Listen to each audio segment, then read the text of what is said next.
So last class के अंदर हमने डिस्कस किया था मैग्नेटिक प्रॉपर्टीज ऑफ सब्सटेंसेस, जिसके अंदर हमने डिस्कस किया कुछ definitions, intensity of magnetization, intensity of magnetizing field, then magnetic permeability, relative permeability, magnetic susceptibility. अब उन्हीं मैग्नेटिक प्रॉपर्टीज के बेसिस पे हम सब्सटेंसेस को क्लासिफाई करते हैं, ठीक है।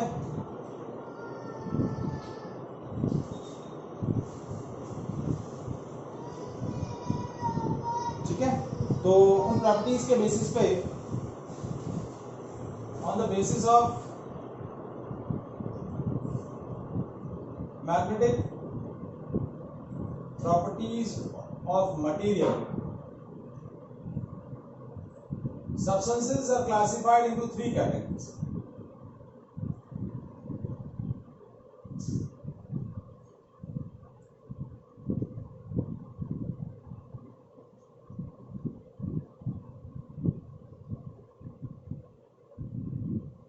तीन कैटेगरीज आप ऑलरेडी हम केमिस्ट्री के अंदर भी डिस्कस कर चुके हैं। कौन कौन सी कैटेगरीज हैं? डायमैग्नेटिक सब्सटेंसेस,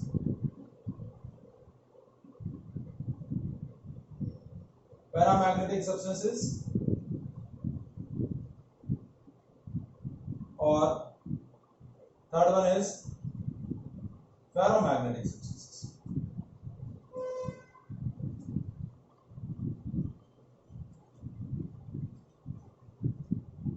ठीक है, अब इन तीनों सब्सटेंसेस के बारे में आप ऑलरेडी मैं आपको केमिस्ट्री के अंदर डिस्कस कर चुका हूं, फिर भी वापस से मैं बता रहा हूं क्योंकि इसके अंदर कुछ पॉइंट्स जो है फिजिक्स से रिलेटेड हैं, तो वो फिजिक्स के अंदर हम डिस्कस कर लेते हैं। तो एक टेबुलर फॉर्मेट के अंदर मैं इन तीनों सब्सटेंसेस का डिफरेंस आपको डिस्कस कर रहा हूं। ठीक है, सबसे पहला है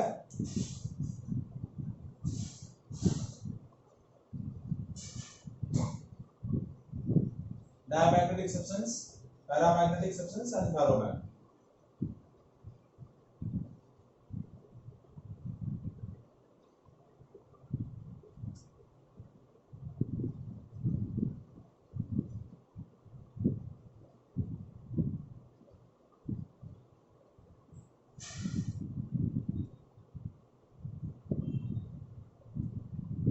ठीक है, तो सबसे पहला है डायमैग्नेटिक सब्सटेंस। तो डायमैग्नेटिक सब्सटेंसेस क्या होते हैं? These are the substances when placed in an external magnetic field, they magnetize themselves in the direction opposite to the direction of external magnetic field. Means these kind of substances are feebly repelled by the external magnetic field. यानी external magnetic field के through क्या होते हैं? ये substances repel किए जाते हैं।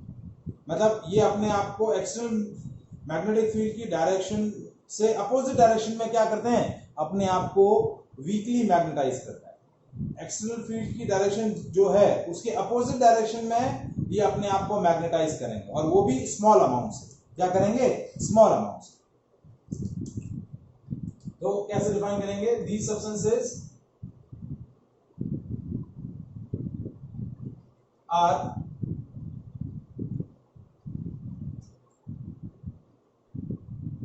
magnetize themselves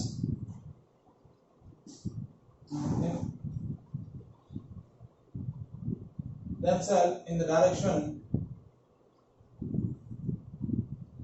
opposite to direction of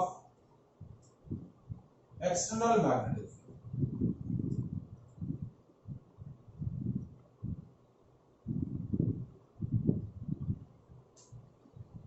These substances feebly repelled by magnet. Magnet के थ्रू क्या होता है? ये फीबली रिपेल किए जाते हैं।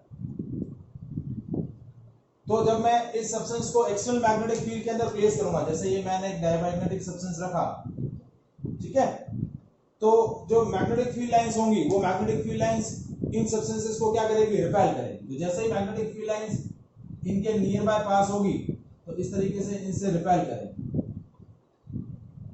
ठीक है। सॉरी,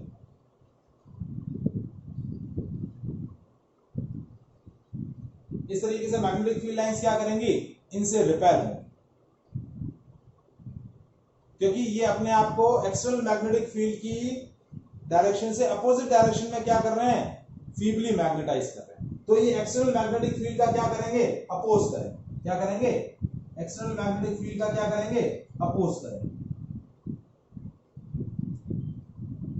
ये मेरा डायमैग्नेटिक सब्सटेंस है।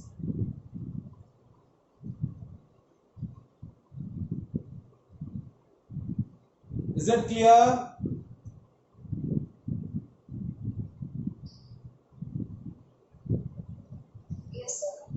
अब इन सब्सटेंस, अब नेक्स्ट है paramagnetic substances.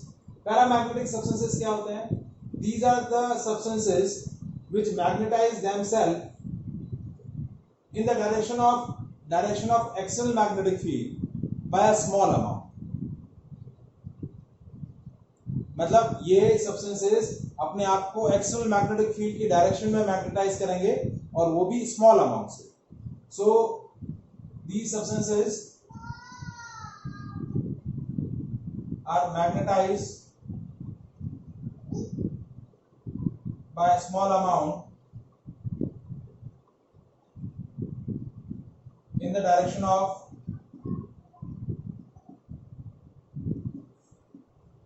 external magnetic.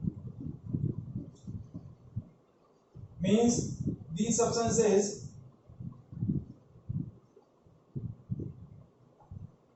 are feebly attracted by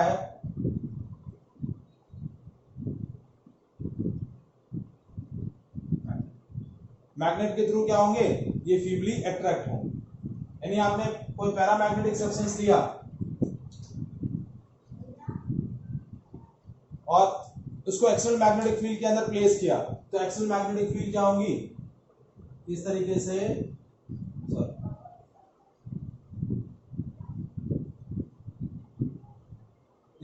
से अट्रैक्ट होगी।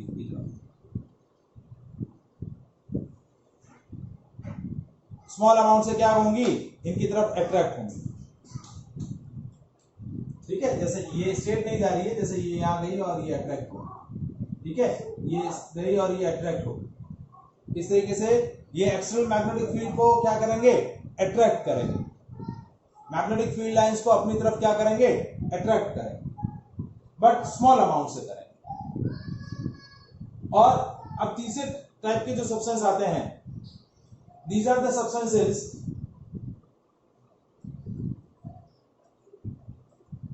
magnetize themselves in the direction of external magnetic field by greater extent। मतलब मैक्सिममली ये क्या करते हैं, एक्सटर्नल मैग्नेटिक फील्ड डायरेक्शन में मैग्नेटाइज होते हैं। So these substances are strongly attract by magnet. Strongly क्या होते हैं, एक्सटर्नल मैग्नेटिक फील्ड के थ्रू अट्रैक्ट होते हैं। जैसे मैंने क्या किया, पैरामैग्नेटिक सब्सटेंस को प्लेस किया, तो एक्सटर्नल मैग्नेटिक फील्ड लाइंस इस तरीके से स्ट्रांगली पास होंगी।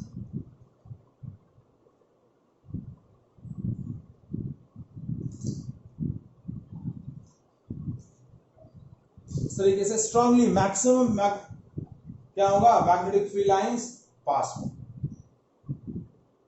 Because they are magnetize themselves in the direction of external magnetic field. Strongly वो क्या करेंगे, एक्सटर्नल मैग्नेटिक फील्ड के अंदर मैग्नेटाइज होंगे।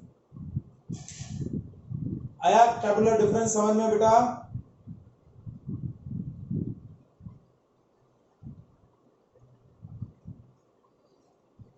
Is it clear? Yes sir. अब हमने जो दूसरी मैग्नेटिक प्रॉपर्टीज डिस्कस करी थी, उसको हम डिस्कस करेंगे डायमैग्नेटिक, पैरामैग्नेटिक और फेरोमैग्नेटिक सब्सटेंसेस के लिए।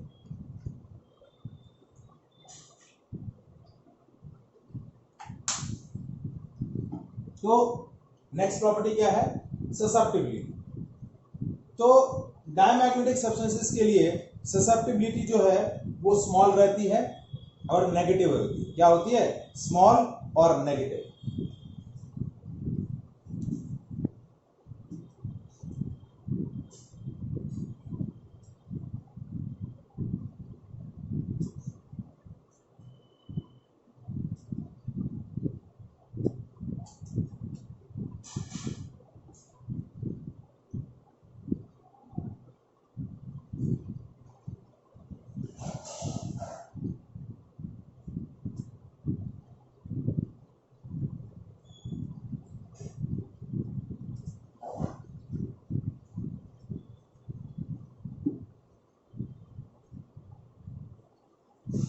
नेक्स्ट प्रॉपर्टी क्या है? ससेप्टिबिलिटी को हम किससे रिप्रेजेंट करते हैं?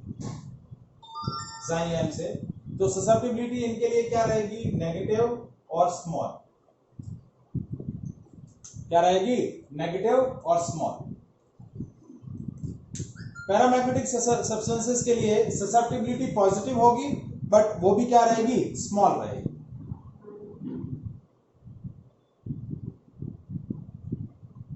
मतलब ये जो वैल्यू है E एक स्मॉल वैल्यू है, ज्यादा बिगर वैल्यू नहीं है। और फेरोमैग्नेटिक सब्सटेंसेस के लिए ससेप्टिबिलिटी क्या होगी? क्वाइट लार्ज, मतलब पॉजिटिव एंड बिगर। इसके लिए negative and small, positive and small, positive and high. मतलब आप ये समझो कि इसके लिए जो मैग्नेटिक ससेप्टिबिलिटी है मोर देन 1000 है, मतलब इतना बिगर वैल्यू होता है। ठीक है। अब नेक्स्ट पॉइंट आता है रिलेटिव परमिएबिलिटी। रिलेटिव परमिएबिलिटी को हम रिप्रेजेंट करते हैं म्यू आर से। इसे रिप्रेजेंट करते हैं म्यू आर से। तो रिलेटिव परमिएबिलिटी जो होती है that is lies from 0 to 1।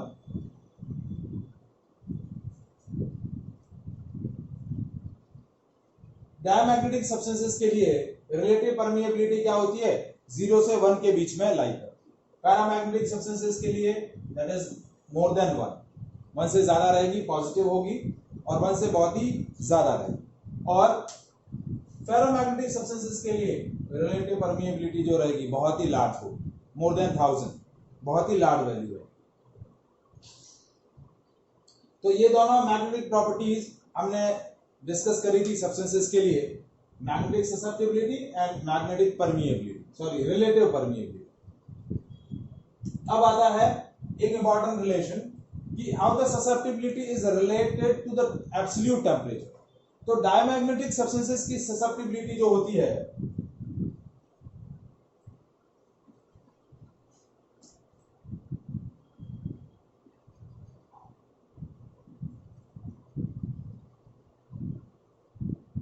Independent of temperature, मतलब जो ससेप्टिबिलिटी है it never depends on temperature for diamagnetic substances, but for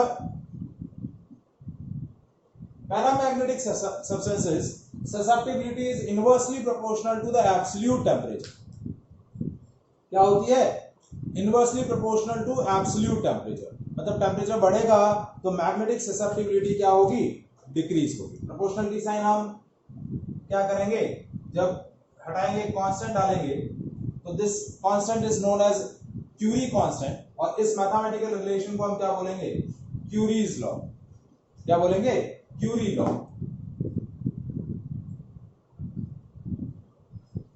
क्या बोलेंगे? Curie law.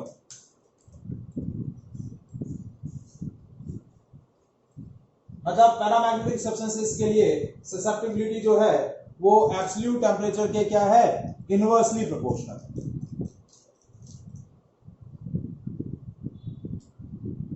मतलब टेम्परेचर बढ़ेगा तो ससेप्टिबिलिटी क्या होगी? Decrease.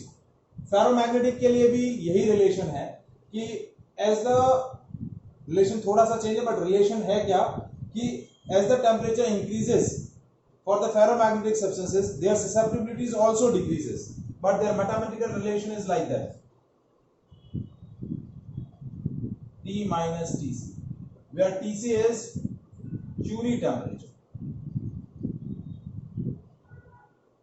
Now Curie temperature is what? The temperature at which ferromagnetic substances behave as a paramagnetic substance. तो वो temperature क्या बोला जाता है? Curie temperature. उस टेम्परेचर को हम क्या बोलते हैं? Curie temperature. और ये जो मैथमेटिकल रिलेशन आया, कांस्टेंट हटाया हमने, C upon T minus Tc, इसको हम बोलते हैं क्यूरी-वेस law.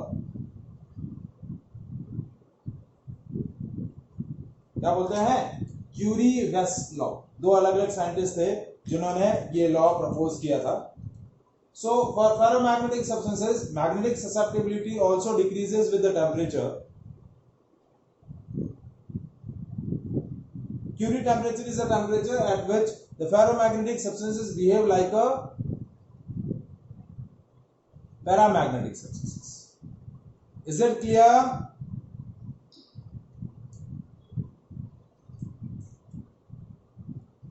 Any doubt? No. Confirm?